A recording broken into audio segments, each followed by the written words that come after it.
দর্শক, অবশেষে শান্ত ও নাজমুল হাসান পাপনের ডাকে তামিম ইকবাল টি-20 বিশ্বকাপে ফিরবেন তা সাফ জানিয়ে দিলেন এই দেশ সেরা ওপেনার। দর্শক, গত কয়েকদিন ধরে দেশের সোশ্যাল মিডিয়াতে একটি খবর উড়ে বেড়াচ্ছে, টি-20 বিশ্বকাপে ফিরেছেন দেশ সেরা তামিম ইকবাল। দর্শক, 2 দিন আগে নাজমুল হাসান শান্তর সাথে তামিমের একটি মিটিং হয়, তারপর থেকে সেই আলোচনা সামনে আসে। দর্শক, আজ ডিপিএল ম্যাচ সংবাদ কর্মীদের সাথে আলাপকালে তামিম ইকবাল বলেন, শান্তর সাথে মিটিংয়ে বিষয়বস্তু নিয়ে হওয়া কথা তিনি সাফ জানিয়ে দেন।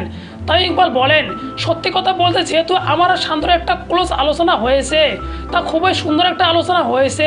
আমাদের সেই সম্মানটা আমার শান্তকে দেখাতে হবে। আমার মনে হয় না এটা আমার মিডিয়াকে বলা উচিত। শান্ত যদি কখনো মনে করে সেটা সে মিডিয়ার সাথে শেয়ার করতে পারে।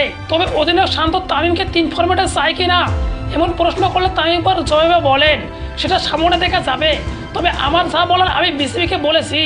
আমার ফেরাটা কিছু বিসিবির উপর নির্ভর করেছে, এজন্য আমি এই মুহূর্তে সত্যি কিছু বলতে পারছি না।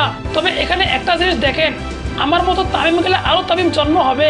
তবে আমার মতো হারিয়ে যেতে দেবে কি না বিসিবি সেটাই দেখাবে। আগামী দিনে বাংলাদেশের 20 কোটি পাগল মানুষ সেটি দেখার অপেক্ষায় রয়েছে। তো দর্শক, তামিমের বক্তব্য শুনে মনে হচ্ছে তামিম দেশের জন্য খেলতে এক পায়ের ওপর খাড়া। এখন সবটুকুই নির্ভর করছে বিসিবির ওপর।